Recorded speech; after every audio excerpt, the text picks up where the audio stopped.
Précédemment, papillons, fleurs sauvages et parulines transformaient l'observation au pays du loup en contemplation.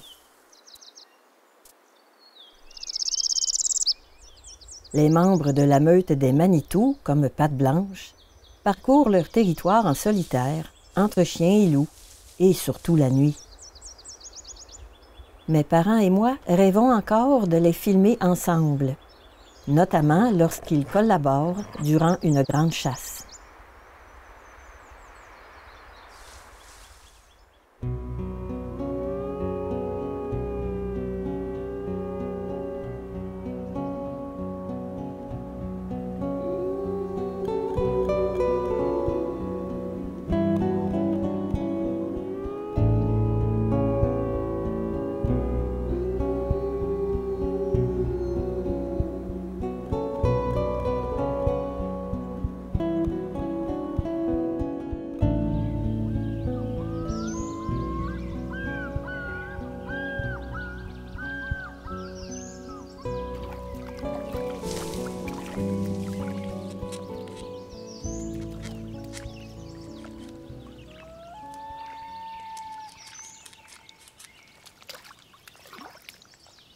Tous les castors, y compris les rondouillets, se méfient de la fraîcheur de l'aube qui, trop souvent, leur amène le loup.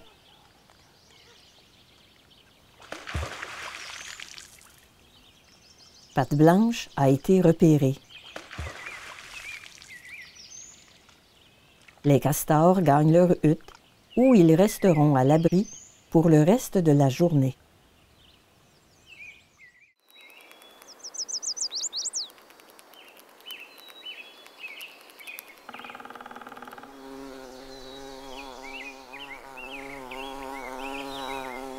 Vers midi, une chaleur humide se répand jusque dans l'ombre des sous-bois. Des orchidées sauvages, appelées corallorises maculées, ont fleuri près du nid de la gélinote.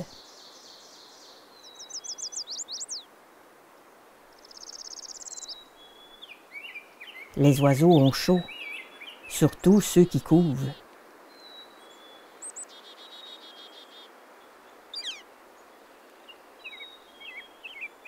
Le plumage de ce cardinal à poitrine rose se marie à merveille avec les couleurs des petites orchidées.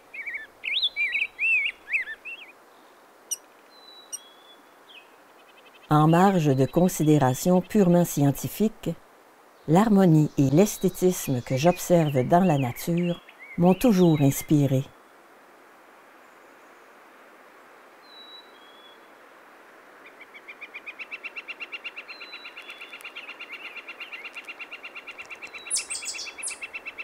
Cette année, c'est la première fois que le mercure atteint 25 degrés Celsius. Un avant-goût de l'été qui ne ralentit en rien notre volonté d'étudier la vie animale au pays du loup.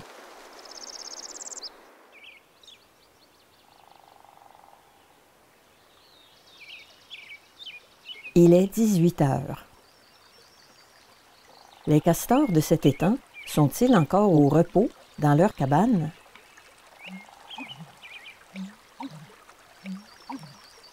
La chaleur convient aux fleurs et aux insectes, dont ces libellules, grandes prédatrices des mouches noires.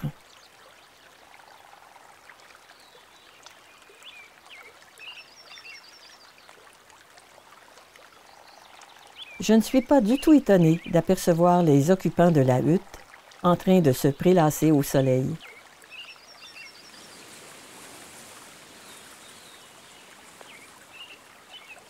Les castors modifient fréquemment leur emploi du temps afin de berner les prédateurs.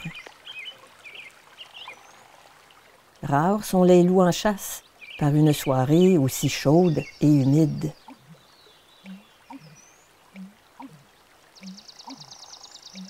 Chez les tortues peintes, la période de ponte débute avec les beaux jours. La femelle doit s'aventurer sur le rivage pour y creuser un nid. Les œufs seront ensuite recouverts de terre.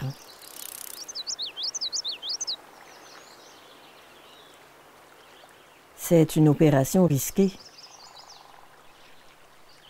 Certains pillards, comme le corbeau, pourraient déterrer le nid et manger son précieux contenu.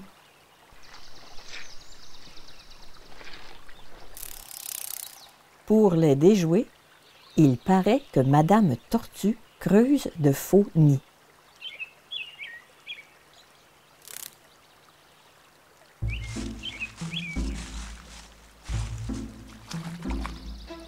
Si Jimmy pensait surprendre les castors en bravant la chaleur, il s'est trompé.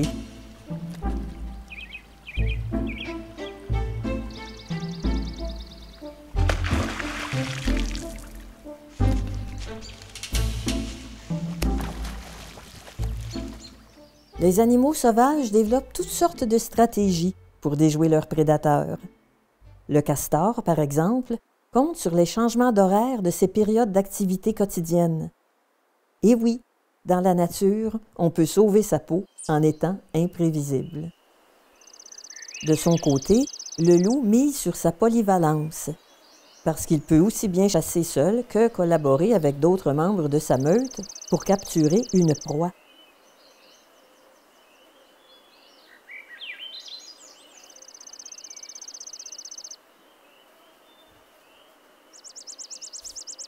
Les lièvres abondent cette année. Les loups doivent travailler en équipe pour en attraper un.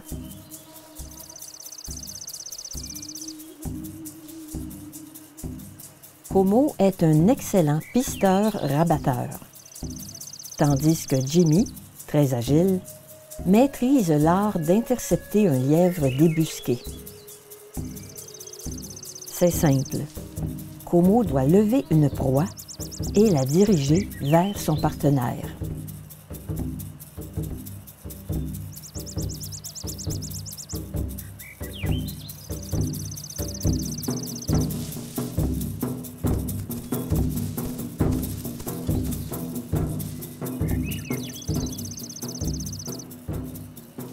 C'est raté, mais Como et Jimmy savent que d'autres lièvres se cachent dans la forêt.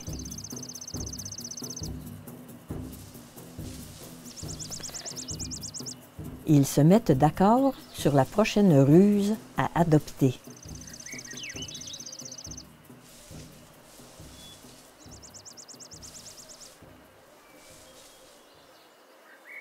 Ce qui se produit ensuite, seules les fleurs sauvages en sont témoins. De nouvelles espèces enjolivent le sous-bois. Le cypripède à caules impressionne par sa taille et sa noblesse typique des orchidées. Les linées boréales sont minuscules, mais aussi jolies que les cypripèdes et les cornouillers du Canada, également connus sous le nom de quatre-temps. J'ignore comment l'orignal parvient à supporter l'assaut des mouches qui sont déchaînées en raison de l'humidité.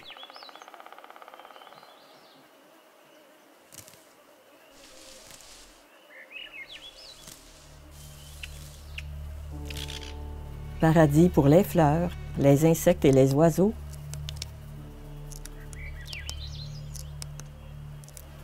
Presque l'enfer pour les mammifères en mue.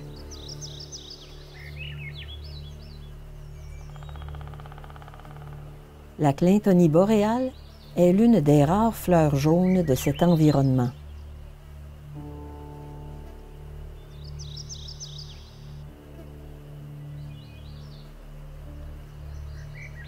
La poésie et la beauté sont présentes partout, au milieu des nuées de mouches qui bourdonnent à rendre fou.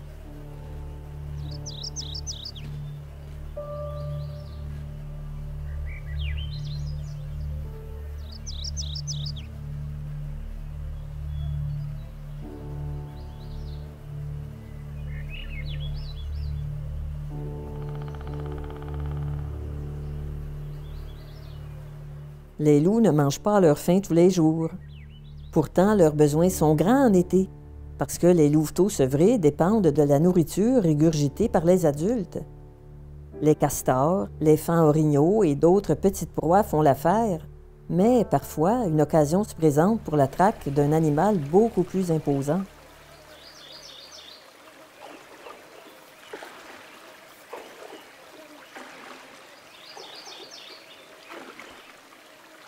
Bigfoot, le chef des Manitou, s'intéresse à un orignal.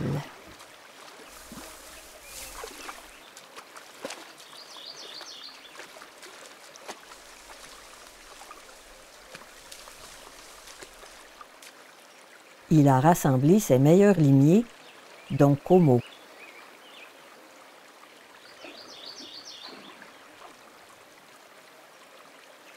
Alto, le seul loup au pelage gris-brun de la meute, fait partie de l'expédition.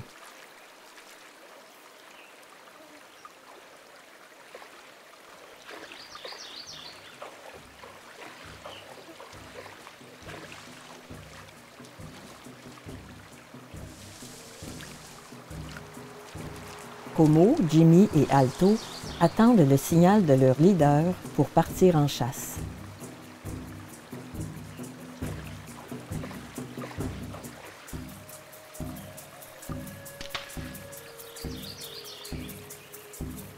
Bigfoot se montre prudent et réfléchi. Il n'est pas un loup impulsif qui engagera les siens dans une aventure trop hasardeuse.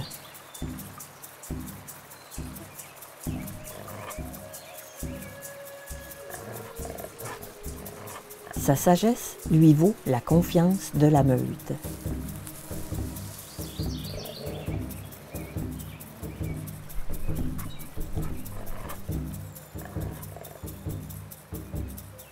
En comptant patte blanche, ils sont 5 à se lancer aux trousses de l'orignal.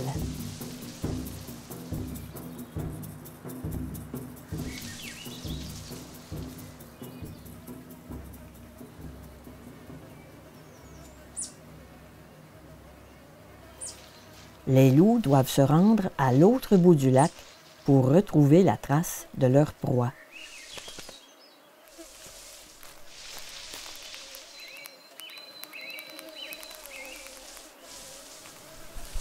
Courageux et déterminés, ils parviennent à focaliser sur leur mission malgré le harcèlement des moustiques.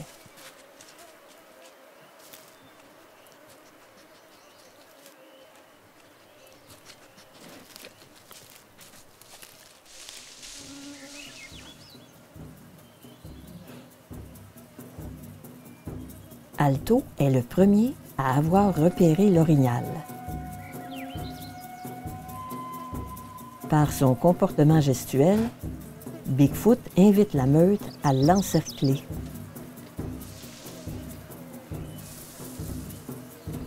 À une si faible distance, ce sera difficile de ne pas éveiller les soupçons.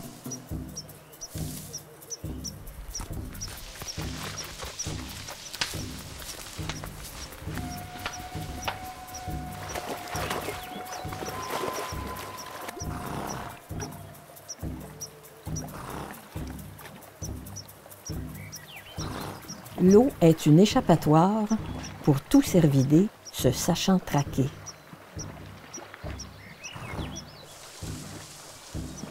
Les loups n'ont qu'à aller l'attendre sur l'autre rive.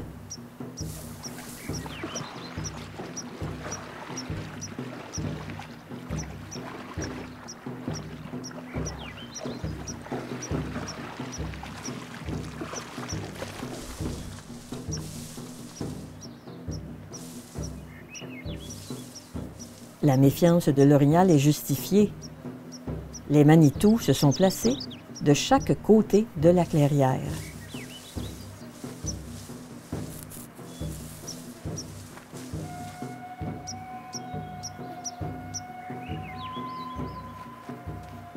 On ne sait pas vraiment ce qui s'est passé par la suite. Même s'il y avait beaucoup de chemins forestiers, nous n'avions pas accès à tous les secteurs du territoire de la meute des Manitou. Pour la Gélinotupée qui nichait près de la clairière de repos de Jimmy, l'absence temporaire des loups était un soulagement au 23e jour de la couvaison.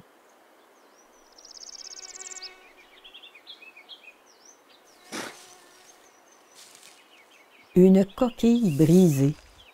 La patience de la couveuse est récompensée. L'escapade des loups ne signifie pas que le calme règne dans les alentours. Des orignaux, un tanière rayé. La mère poule devra tenir à distance tout ce beau monde pendant l'éclosion et même au-delà.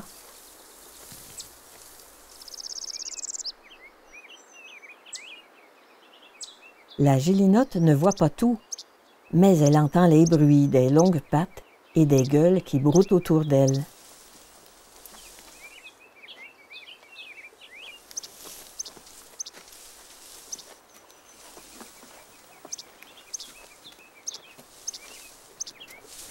Si cet orignal traverse du côté du rocher où elle se trouve, elle l'attaquera.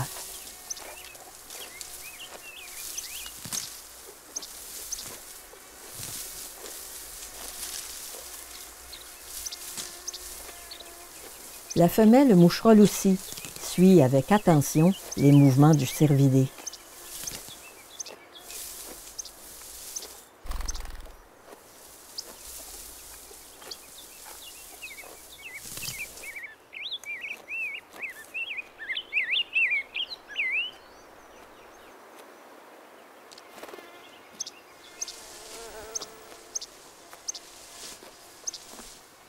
Les orignaux vont ruminer pendant quelques heures. La paix s'installe.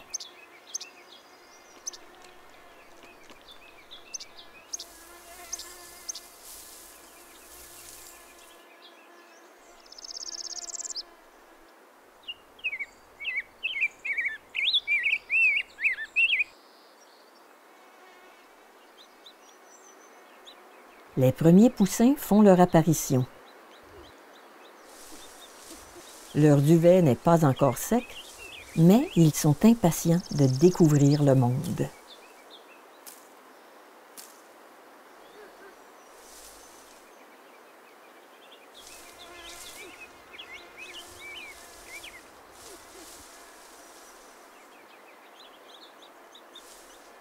C'est la période dite de l'imprégnation, au cours de laquelle les petits apprennent à identifier la voix et la silhouette de leur mère.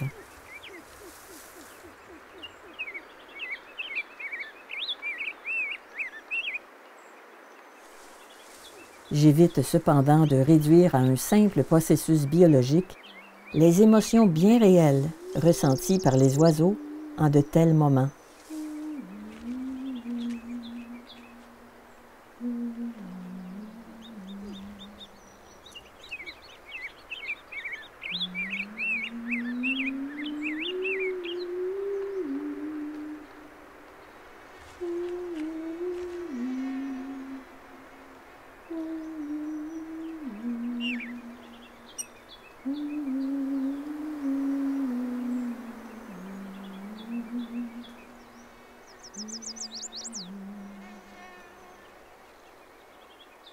Le bonheur d'une femelle perdrix qui voit ses poussins s'éveiller à la vie est l'une des scènes les plus émouvantes de la nature.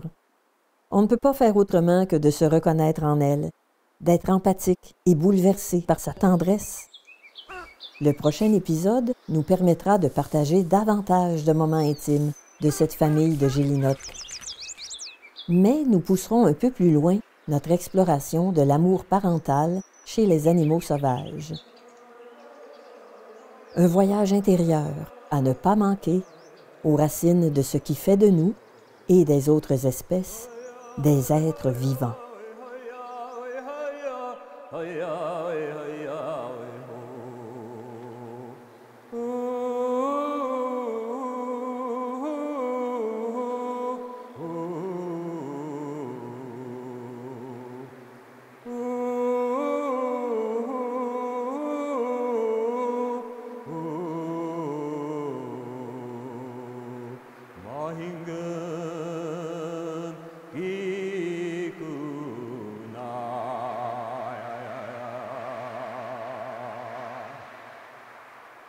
Mi quet manet tu, oi ai ai oi